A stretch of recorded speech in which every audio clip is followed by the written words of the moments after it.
सत श्री अकाल। Punjab star TV वेख रहे सारे दर्शकों का स्वागत है। मैं हाँ कमलप्रीत कौर। खेती कानूनों के खिलाफ इस वेले देश भर दे विच अंदोलन चल रहा है। हालांकि इस अंदोलन नूं पंजाब के किसानों के नाल जोड़िया जा रहा है, पर सच्चाई ये है कि देश भर दीयां किसान जथेबंदियां इस अंदोलन दे विच कुदियां हुईयां ने। मध्य प्रदेश, राजस्थान, पंजाब, हरियाणा ਇਹ ਜਥੇਬੰਦੀਆਂ भी इस अंदोलन ਦੇ ਵਿੱਚ ਸਿੰਘੂ ਬਾਰਡਰ ਤੇ ਸ਼ਮੂਲੀਅਤ ਕਰਨ ਪਹੁੰਚੀਆਂ ਨੇ। ਲਗਾਤਾਰ 26-27 ਨਵੰਬਰ ਤੋਂ ਇਸ ਅੰਦੋਲਨ ਦਾ ਹਿੱਸਾ ਬਣ ਰਹੀਆਂ ਨੇ ਤੇ ਲਗਾਤਾਰ ਉੱਤਰ ਪ੍ਰਦੇਸ਼ ਤੋਂ ਵੀ ਜਿਹੜੀਆਂ ਕਿਸਾਨ ਜਥੇਬੰਦੀਆਂ ਨੇ ਉਹ ਆ ਰਹੀਆਂ ਨੇ। ਇਹ ਖਬਰ ਤੁਹਾਨੂੰ ਪੰਜਾਬ ਸਟਾਰ ਟੀਵੀ ਤੇ ਦੇ ਰਹੇ ਹਾਂ ਕਿ ਇਹ ਅੰਦੋਲਨ ਦੇਸ਼ ਵਿਆਪੀ ਹੋ ਚੁੱਕਾ ਹੈ। ਸਿਰਫ ਪੰਜਾਬ ਦੇ ਕਿਸਾਨਾਂ ਨਾਲ ਇਸ ਨੂੰ ਜੋੜਨਾ ਸਹੀ ਨਹੀਂ ਹੈ। ਸਾਡੇ ਨਾਲ ਇਸ ਵੇਲੇ ਹਰਿਆਣਾ ਦੇ ਕਿਸਾਨ ਮੌਜੂਦ ਨੇ, ਬਲਵੰਤ ਸਿੰਘ, ਉਹਨਾਂ ਦੇ ਨਾਲ ਗੱਲਬਾਤ ਕਰਾਂਗੇ। ਸਰ, ਹਰਿਆਣਾ ਸਰਕਾਰ ਇਹ ਕਹਿੰਦੀ ਹੈ ਕਿ ਹਰਿਆਣਾ ਦੇ ਕਿਸਾਨਾਂ ਨੂੰ ਨਾ ਕੋਈ ਪ੍ਰੋਬਲਮ ਨਹੀਂ ਹੈਗੀ ਖੇਤੀ ਕਾਨੂੰਨਾਂ ਤੋਂ। ਤੁਸੀਂ ਹਰਿਆਣਾ ਦੇ ਹੋ, ਤੁਸੀਂ ਮੈਨੂੰ ਦੱਸੋ ਕਿ ਜੇ ਤੁਹਾਨੂੰ ਖੇਤੀ ਕਾਨੂੰਨਾਂ ਤੋਂ ਪ੍ਰੋਬਲਮ नहीं, ਤੁਸੀਂ ਇੱਥੇ क्यों खड़े हो? ऐसा है जी, जो सरकार यहाँ हरियाणा में भी बीजेपी की सरकार है, खट्टर की सरकार है, सेंटर में भी बीजेपी की सरकार है, ये लोगों को बेवकूफ़ बना रही हैं। ये हरियाणा और पंजाब की बात नहीं, ऑल ओवर इंडिया का मसला है। तीनों जो ये बिल अब कानून में परिणत इन्होंने कर दिए हैं, ये कमेरे वर्ग के लिए एक घातक हथियार है और इसके लिए कमेरे वर्ग की रोटी छिन जाएगी। और वो आज सड़कों पे इसीलिए है कि उसके पेट से रोटी छीनने का काम ये जो बड़े बड़े कारपोरेट घराने और सरकार उनकी दलाली करके किसानों को गुमराह कर रही है और तरह तरह के हथकंडे अपना कर कि ये तो पंजाब के किसानों का आंदोलन है। हम एक बात कह देना चाहते हैं, पंजाब हरियाणा का बड़ा भाई है। हरियाणा पंजाब एक थे, हिमाचल हरियाणा पंजाब तीनों स्टेट एक थी। 66 में ये अलग हुए हैं। पंजाब हमारा बड़ा भाई है, हम उसकी बहुत ज़्यादा कदर करते हैं और आज भी हरियाणा के लोग पंजाब के भाइयों के साथ इस लड़ाई के अंदर कंधे से कंधा मिलाकर अग्रिम पंक्ति के अंदर खड़े हैं। और मैं आश्वासन देना चाहता हूं अपने संगठन ऑल इंडिया किसान खेत मजदूर संगठन की तरफ से, जब से ये बिल आया है तब से हमारा संगठन प्रोटेस्ट करता हुआ आज यहाँ इस मुकाम के ऊपर पहुँचा है। और सरकार को बता देना चाहते हैं, जब तक ये बिल वापस नहीं होगा हमारा आंदोलन जारी रहेगा, चाहे कितनी बड़ी कुर्बानी क्यों ना देनी पड़े। और सरकार को हम आगाह कर रहे हैं, भिन्न भिन्न तरह की मीडिया के माध्यम से झूठी जो खबरें फैलाकर लोगों को भ्रमित करने का जो ये काम कर रहे हैं, अब लोग किसान कमेरा वर्ग इनके झांसे में आने वाला नहीं है। और ये कृषि से जुड़े हुए 85-86% लोग किसी जाति धर्म अक्षेत्र को छोड़कर अपने पेट के लिए, अपनी रोजी रोटी के लिए आज बार बार सरकार से अपील कर रहे हैं कि या तो इन काले कानूनों को वापस ले लो, नहीं तो इसका बहुत ज़बरदस्त खामियाजा आपको भुगतना पड़ेगा। कितना ही भी लंबा समय क्यों ना लग जाए, हम यहाँ से हटने वाले नहीं हैं। आगे आंदोलन और तेज होगा। ये सोचें कि ये किसान, ये मजदूर, ये कर्मचारी, आप लोगों की धौंस पट्टी से जितनी भी पुलिस फोर्स है उसके अंदर भी हमारे ही बेटा बेटी भाई बहन हैं, वो कोई दूसरे नहीं हैं। इन MP MLA का एक भी बच्चा अगर कहीं फोर्स में है, आज तक शहीद हुआ हो, तो हमारे को बताएं। ये मैं चैलेंज करता हूं इस मोदी सरकार को और मोदी को, अगर इसके ऊपर उन्होंने खुले दिल से बात करनी है, हमारा AIKKMS का एक छोटा वर्कर भी उसकी जुबान बंद कर देगा। इस के अंदर खामियां कितनी गिनवाएं, ये तो खामियों का पिटारा है। इससे पहले 2004 में भी बीजेपी की सरकार आई थी। उस टाइम सरकारी कर्मचारियों की पेंशन को खाया था इन्होंने। MP और MLA की अगर एक बार बन गया एक पेंशन है, 4 बार बन गए तो 4 पेंशन है। वो अपनी पेंशन क्यों नहीं खत्म की उन्होंने? ਤੁਸੀਂ ਹਰਿਆਣਾ ਤੋਂ ਬਿਲੋਂਗ ਕਰਦੇ ਹੋ ਔਰ ਹਰਿਆਣਾ ਸਰਕਾਰ ਦੀ ਜਿਹੜੀ ਨੀਤੀ ਹੈ ਤੁਸੀਂ ਉਜਾਗਰ ਕੀਤੀ ਹੈ। ਖਾਸ ਤੌਰ ਤੇ ਮੈਂ ਜਿਹੜਾ ਨੈਸ਼ਨਲ ਮੀਡੀਆ ਨਾ ਜਾਂ ਭਾਜਪਾ ਦੇ ਲੀਡਰ ਨੇ ਉਹਨਾਂ ਦੀ ਬਿਆਨਬਾਜ਼ੀ ਸਾਹਮਣੇ ਆਉਂਦੀ ਹੈ, ਉਹ ਸਿੱਖ ਕਿਸਾਨਾਂ ਨੂੰ ਕਹਿੰਦੇ ਨੇ ਕਿ ਜਿਹੜੇ ਅੱਤਵਾਦੀ ਨੇ ਇਸ ਅੰਦੋਲਨ 'ਚ ਕਿਸਾਨ ਨਹੀਂ ਅੱਤਵਾਦੀ ਨੇ, ਤੇ ਤੁਸੀਂ ਹਿੰਦੂ ਹੋ, ਤੁਸੀਂ ਕੀ ਹੋ? ਅਸੀਂ हिंदू, मुस्लिम, सिख, ईसाई, हिंदुस्तान के अंदर जो ये धर्म है, जिन धर्म की आड़ लेके ये तरह तरह का मतलब एक आपस में लड़ाने का, आपस में कंट्राडिक्शन कराने का जो एक माहौल पैदा करना चाहते हैं, वो लोग समझ चुके हैं। हिंदुस्तान में नहीं, पूरी दुनिया के अंदर दो वर्ग हैं। एक कमेरा वर्ग है जो आज सड़कों के ऊपर है, एक लुटेरा वर्ग है जो वहाँ बैठा हुआ है। हमारा कोई धर्म नहीं, कोई जाति नहीं, इंसान है, अपनी रोजी रोटी के लिए, अपने हक मांगने के लिए आज सड़कों के ऊपर हैं। ये हमें धर्म के नाम पर, जाति के नाम पर, अक्षेत्र के नाम पर बार बार तोड़ने का इन्होंने भरपूर प्रयास किया है, लेकिन लोगों ने समझ लिया है असली मुद्दों से भटकाने के लिए ये पूंजीपतियों की दलाल सरकार लोगों को गुमराह कर रही है। असली मुद्दों पे इनका ध्यान भटके, इसलिए ये लोगों को अक्षेत्रवाद, भाईवाद, जातिवाद और धर्म की आड़ का सहारा लेकर ही ये उनको गुमराह कर रहे हैं। और एक बात मैं और कह देना चाहता हूँ, 17-18 बार चुनाव हो चुके, 17-18 बार चुनाव हो चुके, कोई भी पार्टी आज तक जो भी सत्ता में आई है उसी ने पूंजीपतियों की हिमायत की है, पूंजीपतियों का ही साथ दिया है, ना कि कमेरे वर्ग का। भगत सिंह एक बात कह के गए थे, अगर लोगों ने सचेत होकर समझदारी के आधार पर काम नहीं लिया तो ये गोरे अंग्रेज चले जाएंगे, सत्ता पे काले अंग्रेज बैठ जाएंगे। आज वही स्थिति हिंदुस्तान की है, गोरे अंग्रेज चले गए, काले अंग्रेज सत्ता में बैठे हैं। सत्ता वही है, गुलामों जैसा सलूक यहाँ के ये लोग हमारे ऊपर कर रहे हैं। हरियाणा ਦੇ ਉਪ ਮੁੱਖ ਮੰਤਰੀ ਨੇ ਦੁਸ਼ਯੰਤ ਚੌਟਾਲਾ 2 ਮਹੀਨੇ ਬਾਅਦ ਆਖਿਰ ਉਹ ਬੋਲਦੇ ਨੇ ਤੇ ਇਹ ਕਹਿੰਦੇ ਨੇ ਕਿ ਮੈਂ ਕੇਂਦਰ ਸਰਕਾਰ ਨੂੰ ਅਪੀਲ ਕਰਦਾ ਕਿ ਜਿਹੜੀ ਐਮਐਸਪੀ ਹੈ ਉਹ ਜਾਰੀ ਰਹੇ, ਯਕੀਨੀ ਬਣਾਈ ਜਾਵੇ। ਜੇ ਯਕੀਨੀ ਨਹੀਂ ਬਣਦੀ, ਜਾਰੀ ਨਹੀਂ ਰਹਿੰਦੀ ਤਾਂ ਮੈਂ ਆਪਣੇ ਅਹੁਦੇ ਤੋਂ ਅਸਤੀਫਾ ਦੇ ਦੇਵਾਂਗਾ। मैं आपके चैनल के माध्यम से दुष्यंत चौटाला को एक नसीहत देना चाहता हूं, अगर उसके अंदर थोड़ी बहुत भी इंसानियत बची है तो वो जनता के अंदर आके मुंह ना दिखाएं, उनको डूब के मर जाना चाहिए कहीं पे। वो किसान के हितैषी अपने आप को बताकर, किसान का बेटा अपने आप को बताकर आज वो सत्ता पे काबिज हो गए।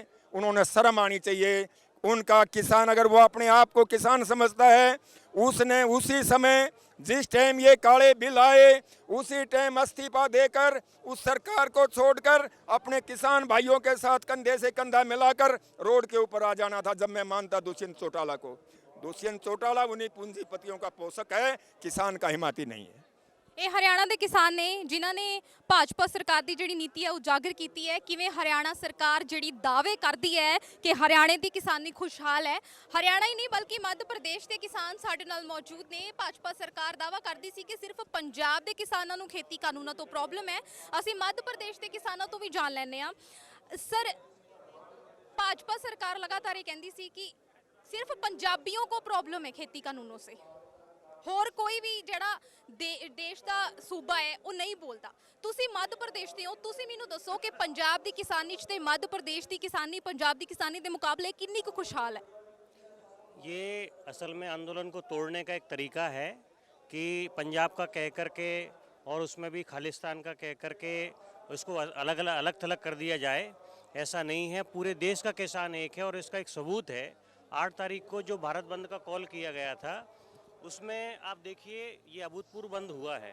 अगर मैं सही हूँ तो आज़ादी के बाद ये पहला ऐसा भारत बंद हुआ है जो स्वतः स्फूर्त हुआ, जिसमें कोई जोर ज़बरदस्ती नहीं हुई। यहाँ तक कि व्यापारियों ने अपनी दुकानें बंद रख करके, खुद होकर के बंद रखी गई और इसको बंद किया। हमारे मध्य प्रदेश में भी किसान लगातार लड़ रहा है। 2 साल पहले किसानों का आंदोलन हुआ था मध्य प्रदेश में, जिसमें शिवराज सरकार ने गोली चलाई थी और उसमें 6 किसान शहीद हो गए थे। तो वहाँ और भी ज़्यादा हालत बदतर हैं। वहाँ एमएसपी तो मिल ही नहीं रही है, बल्कि किसान ये भी मांग कर रहे हैं कि उनको फसल का उनका वाजिब दाम मिलना चाहिए। मध्य प्रदेश में किसानों की संख्या आत्महत्या करने के मामले में सबसे ज़्यादा है। तो हम कैसे कह सकते हैं कि मध्य प्रदेश का किसान खुशहाल है? मध्य प्रदेश का किसान उतना ही ज़्यादा मतलब वो तकलीफ में है जितना पूरे देश का किसान है। इसलिए पूरे देश का किसान एकजुट है इस आंदोलन में, और मध्य प्रदेश में इसको लेकर के ज़बरदस्त आंदोलन हो रहे हैं। यहाँ पर भी एक जत्था मध्य प्रदेश से भी आया है, और वो यहाँ पर लगातार पिछले 22 तारीख से वहाँ चला है, और 27 तारीख को उनको वहाँ बॉर्डर पर रोक दिया था। 26 तारीख को उत्तर प्रदेश बॉर्डर पर रोका था। उसके बाद जब वहाँ से आए तब से वो जत्था यहीं पर ही है और इस आंदोलन में शामिल है। ਤੁਸੀਂ ਕਿੰਨੇ ਦਿਨ ਤੋਂ ਪਹੁੰਚੇ ਹੋ ਇੱਥੇ, ਕਦੋਂ ਆਏ ਹੋ ਇੱਥੇ? मैं यहाँ 27 तारीख से ही हूँ, उसके जत्थे के साथ में आया हूँ। और हम ये कहना चाहते हैं कि मध्य प्रदेश में भी कपास का किसान हो, चाहे गेहूं का किसान हो, सभी लोग इसके लिए आंदोलनरत हैं, सब आंदोलन कर रहे हैं। हमारा ये कहना है, जो किसान यहाँ पर है, कुछ लोग पूछते हैं कि किसान तो यहाँ आ नहीं रहा है, बाकी किसान जो देश के अंदर है अपने खेतों में, वो क्या है? हमारा ये कहना है, जो जहाँ पर है, जो जहाँ पर हर कोई लाम पर है, हर कोई किसान आंदोलन के काम पर है। अब वो जो खेती कर रहे हैं, जो मतलब वहाँ अपनी अपने गाँव में अपनी अपनी जगह पर है, वो भी इस आंदोलन का समर्थन कर रहे हैं और उस आंदोलन में शामिल हैं। सब किसी का तो यहाँ दिल्ली आना संभव नहीं होता है। जैसे आप जाइए, अगर साउथ के स्टेट की हम बात करें, कर्नाटक और दूसरे राज्यों की बात करें, तो वो यहाँ इतना दूर तो नहीं आ सकते। आज जब ट्रेनें नहीं चल रही हैं, ट्रेनों पर पाबंदियाँ हैं, और विदाउट कन्फर्म रिजर्वेशन आप सफ़र नहीं कर सकते हैं, तो कैसे किसान यहाँ पर आकर के इस आंदोलन में शामिल हो सकते हैं? इसीलिए सब अपने जिला मुख्यालयों पर या जो राज्य की राजधानी है उन मुख्यालयों पर प्रदर्शन कर रहे हैं और आंदोलन चल रहा है। सब पूरे देश में आंदोलन चल रहा है। ਤੁਹਾਡੇ ਜਥੇਬੰਦੀ ਦੇ ਹੋਰ ਕਿੰਨੇ ਆਗੂ ਨੇ ਜਿਹੜੇ ਇਸ ਮੋਰਚੇ ਦੇ ਵਿੱਚ ਸ਼ਾਮਿਲ ਹੋਏ ਨੇ? मध्य प्रदेश से 400 किसानों का जत्था यहाँ पर आया था हमारे साथ, वो सब यहीं पर ही हैं। ਤੇ ਸੁਣਨ ਦੇ ਵਿੱਚ ਇਹ ਵੀ ਆਉਂਦਾ ਹੈ ਕਿ ਉੱਥੇ ਦੀਆਂ ਜਿਹੜੀਆਂ ਕਿਸਾਨ ਔਰਤਾਂ ਨੇ, ਕਿਸਾਨ ਪਰਿਵਾਰ ਦੇ ਨਾਲ ਸੰਬੰਧ ਰੱਖਦੀਆਂ ਨੇ, ਉਹਨਾਂ ਨੂੰ ਦਿਹਾੜੀ ਕਰਨ ਦੇ ਲਈ ਮਜਬੂਰ ਨੇ ਉਹ। ਜਿੱਦਾਂ ਤੁਸੀਂ ਕਿਹਾ ਕਿ ਕਿਸਾਨਾਂ ਦੀ ਹਾਲਤ ਕੋਈ ਬਹੁਤੀ ਚੰਗੀ ਨਹੀਂ ਹੈਗੀ ਦੂਜੇ ਸੂਬਿਆਂ ਦੇ ਵਾਂਗ, ਔਰ ਉਹਨਾਂ ਔਰਤਾਂ ਨੂੰ ਦਿਹਾੜੀ ਕਰਨ ਲਈ ਮਜਬੂਰ ਕੀਤਾ ਜਾਂਦਾ ਹੈ, ਸਰੀਰਕ ਤਸੀਹੇ ਵੀ ਦਿੱਤੇ ਜਾਂਦੇ। हिंदी में पूछें, एक बार हिंदी में बोलिए। ये सुनने में आया है कि जो मध्य प्रदेश की किसान महिलाएं हैं, किसान परिवार से संबंध रखती है, उनको वहाँ पे दिहाड़ी करनी पड़ती है, उनकी आर्थिक जो स्थिति है वो इतनी अच्छी नहीं है, उनको दिहाड़ी करनी पड़ती है। हाँ, बिल्कुल सही बात है। ये मतलब किसानों से ज़्यादा खेतिहर मजदूर हैं, और उसमें महिलाओं की संख्या बहुत बड़ी है। क्यों? क्योंकि महिलाओं को जो मजदूरी है वो पुरुषों से कम दी जाती है, इसीलिए महिलाओं को कृषि मजदूरी में और ज़्यादा लगाया जाता है। तो मध्य प्रदेश में भी यही हालत है। मध्य प्रदेश में भी महिलाओं की स्थिति उत्तम है, और वहाँ पर भी महिलाएं मजदूरी में काम करती हैं।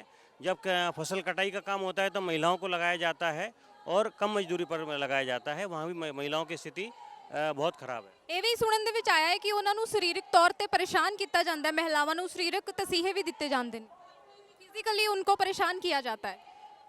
फिजिकली परेशान किया जा सकता है, मतलब किया जाता होगा। इसके बहुत केस तो अभी मेरे नॉलेज में नहीं आए हैं, लेकिन इससे इनकार भी नहीं किया जा सकता। ਕੀ ਮੰਗ ਲੈ ਕੇ ਆਏ ਹੋ ਕਿ ਪੰਜਾਬ ਦੇ ਕਿਸਾਨ ਕਹਿੰਦੇ ਨੇ ਕਿ ਜਿਹੜੇ ਨਵੇਂ ਖੇਤੀ ਕਾਨੂੰਨ ਨੇ ਉਹ ਰੱਦ ਹੋਣੇ ਚਾਹੀਦੇ ਨੇ, ਪਰ ਤੁਸੀਂ ਕਿਹਾ ਕਿ ਮੱਧ ਪ੍ਰਦੇਸ਼ ਦੇ ਵਿੱਚ ਪਹਿਲਾਂ ਹੀ ਐਮਐਸਪੀ ਨਹੀਂ ਮਿਲਦੀ ਔਰ ਕਿਸਾਨਾਂ ਦੀ ਦੁਰਦਸ਼ਾ ਹੈ ਪੰਜਾਬ ਦੇ ਨਾਲੋਂ, ਤੇ ਤੁਹਾਡੀ ਕੀ ਮੰਗ ਹੈ ਕਿ ਪੰਜਾਬ ਦੇ ਕਿਸਾਨਾਂ ਵਾਂਗ ਤੁਸੀਂ ਵੀ ਇਹਨਾਂ ਕਾਨੂੰਨਾਂ ਨੂੰ ਰੱਦ ਕਰਨ ਦੀ ਮੰਗ ਲੈ ਕੇ ਆਏ ਹੋ? पंजाब के किसानों की मांग अलग नहीं है, पूरे देश की मांग एक ही है कि तीनों कानून रद्द किए जाएं, एमएसपी को कानूनी दर्जा दिया जाए। एमएसपी अभी जो यहाँ पर भी एमएसपी लागू है, केवल सरकारी खरीदी में एमएसपी है। बाकी जो मंडियों में, जहाँ मंडियों में जब किसान जाकर अनाज बेच रहा है, वहाँ एमएसपी नहीं है। वहाँ पर तो जो व्यापारी बोली लगाते हैं उसी बोली पर ही किसान को बेचना होता है, चाहे भले वो एमएसपी से नीचे हो या एमएसपी के ऊपर हो। इसीलिए किसान ये मांग कर रहा है, और हमारी भी ये मांग है, पूरे देश की ये मांग है कि एमएसपी को कानूनी दर्जा दिया जाए। मंडी में जब बोली शुरू हो, एमएसपी से शुरू होनी चाहिए। जहाँ ਐਮਐਸਪੀ ਦੀ ਤੁਸੀਂ ਗੱਲ ਕਰ ਰਹੇ ਹੋ, ਪਰ ਕੇਂਦਰ ਸਰਕਾਰ ਨੇ ਜਿਹੜੀ ਮੀਟਿੰਗ ਲੰਘੀ ਹੈ ਕਿਸਾਨ ਜਥੇਬੰਦੀਆਂ ਦੇ ਨਾਲ, ਜਿਹੜੀ ਮੀਟਿੰਗ ਹੁੰਦੀ ਹੈ ਕੇਂਦਰ ਸਰਕਾਰ ਦੀ ਅਮਿਤ ਸ਼ਾਹ ਦੇ ਨਾਲ, ਉਸ ਤੋਂ ਬਾਅਦ ਇੱਕ ਲਿਖਤੀ ਪ੍ਰਸਤਾਵ ਭੇਜਿਆ ਜਾਂਦਾ ਹੈ। ਉਸ ਦੇ ਵਿੱਚ ਲਿਖਤੀ ਤੌਰ ਤੇ ਦਿੱਤਾ ਜਾਂਦਾ है कि एमएसपी ਤੇ ਖਰੀਦ ਜਿਹੜੀ ਹੈ ਉਹ ਜਾਰੀ रहेगी। देखिए, हम ये कहना चाहते हैं कि एमएसपी पे खरीदी तो अभी भी जारी नहीं है। जब ये कानून लागू नहीं हुए तब भी एमएसपी पे खरीदी जारी नहीं है, तो कानून लागू होने के बाद एमएसपी पे खरीदी कैसे जारी रहेगी? हम क्या कहना चाह रहे हैं, मंडी में भी एमएसपी, सरकारी मंडी जो है उस पर भी एमएसपी लागू होना चाहिए। मंडी में एमएसपी से बोली शुरू होना चाहिए किसान की, तब जाकर के आप एमएसपी को लागू करेंगे, और यही कानूनी दर्जा है, इसको कानूनी दर्जा देना चाहिए। और दूसरी बात है कि ये जो कहा जा रहा है कि एमएसपी भी रहेगी, मंडियाँ भी रहेंगी, सरकारी मंडियाँ भी रहेंगी, ये सिर्फ किसानों को भ्रमित करने की बात है। ऐसा बिल्कुल भी नहीं है, क्योंकि आप देखिए सरकारी स्कूलों का मैं एक आपको उदाहरण देना चाहता हूँ। आज हमारे देश में सरकारी स्कूलों की हालत क्या है? हम क्या अपने बच्चों को सरकारी स्कूलों में मतलब एडमिशन करवाएंगे? नहीं करवाएंगे। क्यों नहीं करवाएंगे? क्योंकि वहाँ शिक्षा नहीं है, बाकी और कुछ भी हो, वहाँ उनको शिक्षा नहीं मिलेगी। बाकी और जो कुछ भी मिलना होगा मिल जाएगा, लेकिन शिक्षा नहीं मिलेगी। तो यही किया है लंबे समय से सरकार ने कि सरकारी स्कूलों को पूरी तरीके से बंद नहीं किया, उनको बना के रखा, लेकिन प्रमोट किया है प्राइवेट एजुकेशन को। तो आज प्राइवेट एजुकेशन देखिए, आज प्राइवेट एजुकेशन के बड़े बड़े माफिया बन गए हैं और अब स्कूल कॉलेजों से स्कूल शिक्षा निकल करके कोचिंग में चली गई है।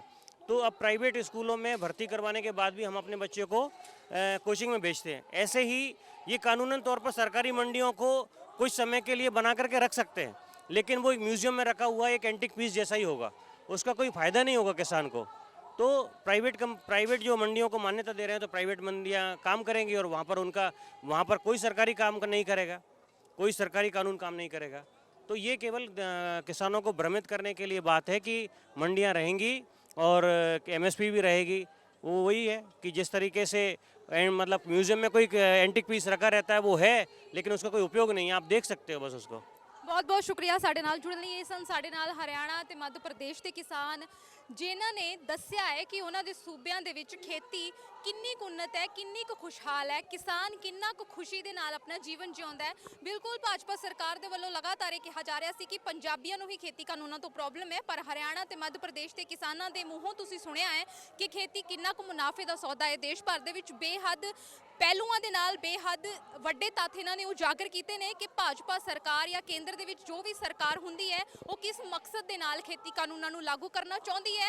ਸਾਰੇ ਦੇਸ਼ ਦੇ ਕਿਸਾਨਾਂ ਦੀ ਇਸ ਵੇਲੇ ਮੰਗ ਇੱਕੋ ਹੀ ਹੈ, ਸਿੰਘੂ ਬਾਰਡਰ ਤੇ ਡਟੇ ਹੋਏ ਨੇ ਤੇ ਇਹ ਕਹਿੰਦੇ ਨੇ ਕਿ ਓਨੀ ਦੇਰ ਬਾਰਡਰ ਤੇ ਬੈਠੇ ਰਹਾਂਗੇ ਜਿੰਨੀ ਦੇਰ ਸਰਕਾਰ ਖੇਤੀ ਕਾਨੂੰਨ ਰੱਦ ਨਹੀਂ ਕਰਦੀ। ਫਿਰ ਹਾਜ਼ਰ ਹੋਵਾਂਗੇ, ਤੁਸੀਂ ਵੇਖਦੇ ਰਹੋ ਪੰਜਾਬ ਸਟਾਰ ਟੀਵੀ। ਧੰਨਵਾਦ।